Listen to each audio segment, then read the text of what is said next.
Assalamualaikum warahmatullahi wabarakatuh. Hai teman-teman, perkenalkan nama Ana Siti Khairia, mahasiswi STIT Dinia Putri Rahmah El Yunusiah Padang Panjang. Nah, dalam video ini saya akan menjelaskan tentang sistem pendidikan terbaik dan terburuk di dunia. Nah, video ini saya buat untuk memenuhi tugas mata kuliah Perbandingan Sistem Pendidikan, dosen pengampu Ibu Dasri Sila, SPD. Selamat menyaksikan. Baik, yang pertama kita akan membahas apa sih itu sistem pendidikan. Jadi, sistem pendidikan itu adalah suatu aturan ataupun komponen yang dilaksanakan untuk menyelenggarakan pendidikan itu sendiri agar tercapainya suatu tujuan pendidikan dalam setiap negara. Nah, jadi sistem pendidikan dalam tiap negara itu berbeda-beda.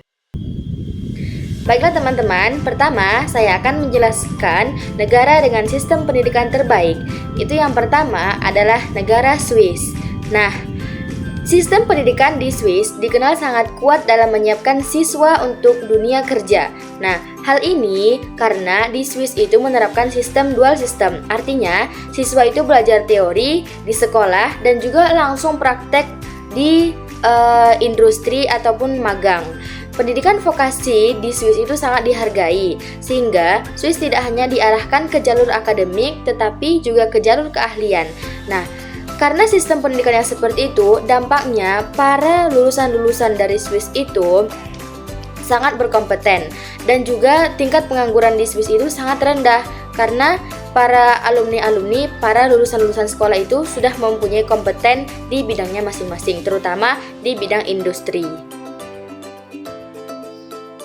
Kemudian negara yang kedua adalah negara Denmark. Nah, di Denmark tujuan pendidikan itu utamanya adalah untuk kebahagiaan dan kesejahteraan siswa. Proses belajar di Denmark itu dibuat menyenangkan, minim ujian, dan juga lebih banyak diskusi serta kerja kelompok. Nah, hubungan antara guru dan siswa itu bersifat egaliter, sehingga siswa berani berpendapat dan berpikir kritis. Sistem ini membuat tekanan belajar rendah, kreativitas tinggi, dan siswa tumbuh dengan kesejahteraan mental yang baik. Jadi, di Denmark ini mereka lebih mengutamakan kebahagiaan siswanya, kenyamanan siswanya dalam belajar.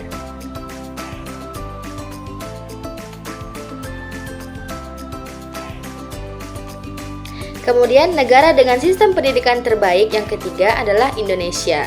Nah, negara kita sendiri. Sebenarnya Indonesia ini masih antara terbaik dan terburuk, jadi di tengah-tengah. Sistem pendidikan di Indonesia itu adalah menekankan nilai pengembangan pendidikan karakter, nilai Pancasila, dan juga nasionalisme. Nah, sistem pendidikannya sendiri juga itu ada terdiri kurikulum. Kurikulum kita seperti yang kita ketahui bersama, kurikulum kita seiring berkembangnya waktu selalu berubah-ubah ya. Nah, saat ini kita memakai kurikulum merdeka, yaitu kurikulum yang mengutamakan karakter ataupun minat dan bakat siswa. Jadi para siswa itu bebas memilih untuk mengembangkan kira-kira minat dan potensi apa yang bisa dikembangkannya di sekolah.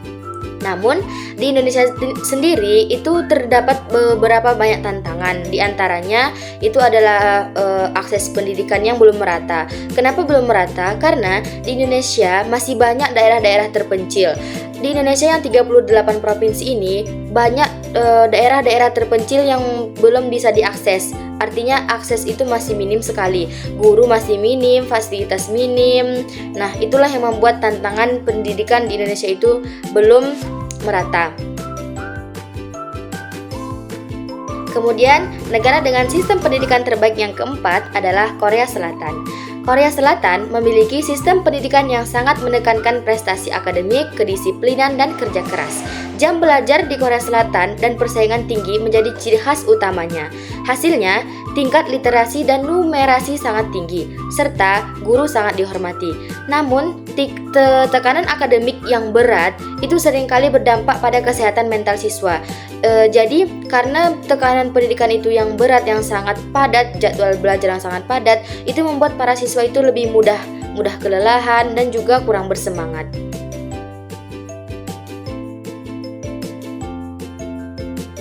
Kemudian, negara dengan sistem pendidikan terbaik yang kelima adalah negara Jerman. Nah, di Jerman juga menerapkan dual system, tetapi dengan fokus kuat pada profesionalisme dan keahlian teknis. Jadi, pendidikan vokasi di Jerman itu menjadi jalur utama menuju dunia kerja. Jadi, di Jerman, sekolah dan juga industri itu bekerja sama, sehingga lulusan sekolah bisa langsung siap bekerja di salah satu lembaga industri tersebut. Pendidikan di Jerman juga gratis, sehingga akses pendidikan lebih merata. Baiklah teman-teman, sekarang kita akan membahas negara dengan sistem pendidikan terburuk di dunia. Nah, kita akan membahas 6 negara. Yang pertama itu adalah negara Pakistan. Nah, masalah utama pendidikan di Pakistan ini adalah karena akses yang tidak merata. Banyak anak tidak bisa bersekolah karena kemiskinan, konflik, dan juga diskriminasi gender. Nah, akibat konflik dan juga pendidikan yang tidak merata ini, tingkat literasi di Pakistan itu sangat rendah dan angka putus sekolah itu juga sangat tinggi, terutama di daerah-daerah pedesaan dan wilayah-wilayah yang terjadi konflik. Negara dengan sistem pendidikan terburuk yang kedua adalah negara Afghanistan. Jadi, di Afghanistan, pendidikan itu sangat terdampak oleh konflik yang berkepanjangan dan juga aturan ekstrim.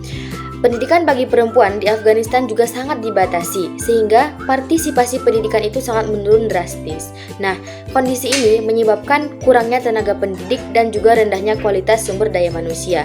Nah, dari sini kita bisa sama-sama mengetahui bahwa di Afghanistan itu memang sangat buruk sistem pendidikannya. Itu karena disebabkan oleh konflik yang berkepanjangan tadi, sehingga pendidikan itu tidak terlaksana dan juga minimnya guru.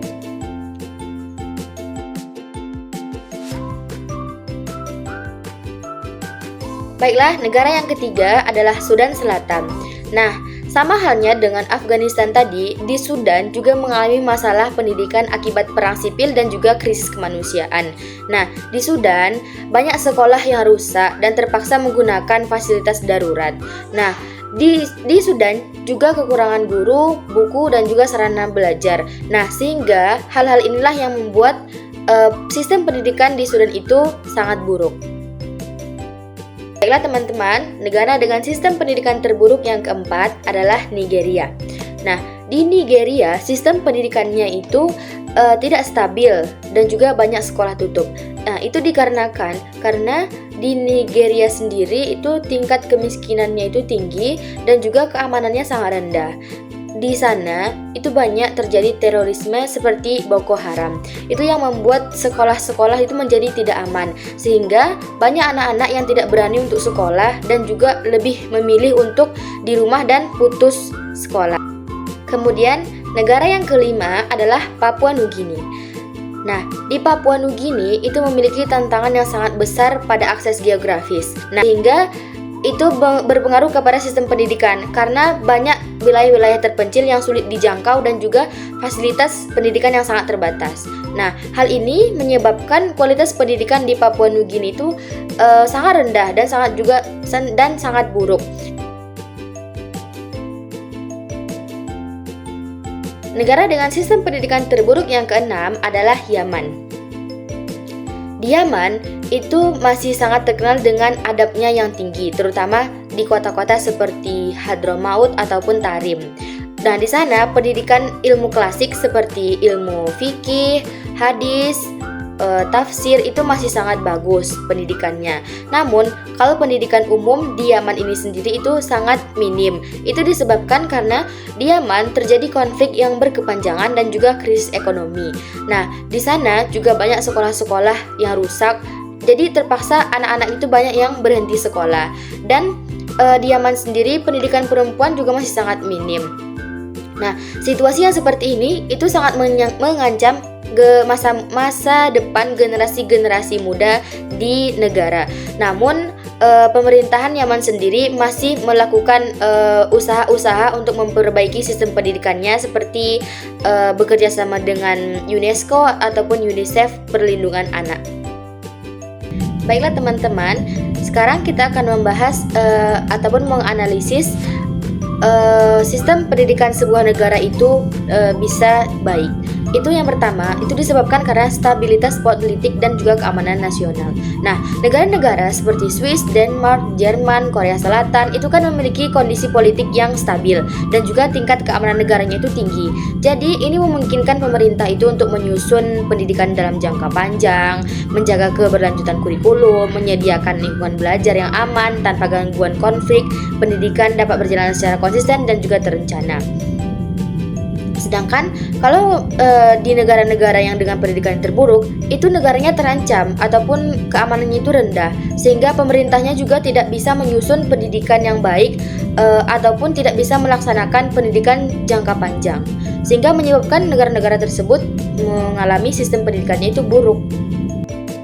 Kemudian yang kedua itu adalah dukungan ekonomi dan juga pendanaan pendidikan. Nah, negara dengan sistem pendidikan unggul itu memiliki anggaran pendidikan yang memadai, fasilitas sekolahnya lengkap dan juga kesejahteraan gurunya terjamin. Nah, sementara di negara yang dengan sistem pendidikan terburuk itu ekonominya rendah, sangat rendah, sehingga fasilitas untuk pendidikan juga sangat minim dan juga tidak bisa disalurkan ke sekolah-sekolah. Kemudian yang ketiga itu adanya kebijakan pendidikan yang relevan dan juga adaptif.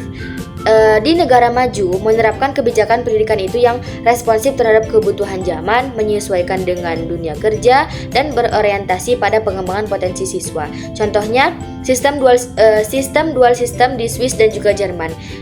Itu menyertakan pendekatan student well-being di Denmark. Itu menunjukkan bahwa pendidikan itu dirancang sesuai kebutuhan peserta didik dan juga masyarakat. Nah, sementara di negara dengan sistem pendidikan terburuk atau negara-negara yang berkembang ataupun bahkan dia tertinggal, itu kebijakannya sangat lemah dan sehingga membuat pendidikannya itu jadi rendah juga karena kebijakan-kebijakan pemerintahnya itu tidak sesuai dan juga tidak relevan dengan perkembangan zaman. Kemudian analisis yang keempat itu adalah kualitas dan juga profesionalisme guru. Nah, di negara-negara maju itu guru betul-betul dipersiapkan. Guru itu betul-betul direkrutmen secara profesional dan juga para guru-guru di negara maju juga mengikuti pelatihan-pelatihan yang sangat ketat. Nah, sehingga itu berdampak pada mutu pembelajaran dan juga memotivasi siswa. Sedangkan di negara-negara tertinggal itu sangat minim guru. Dikarenakan negara-negara dengan sistem pendidikan yang buruk itu rata-rata terjadi konflik. Jadi itulah menyebabkan guru-guru di negara tersebut juga sangat minim. Tidak ada guru. Jadi ada sekolah, tidak ada guru, jadi tidak ada yang mengelolanya. Hal itulah yang membuat sistem pendidikan itu ada yang baik dan juga ada yang buruk.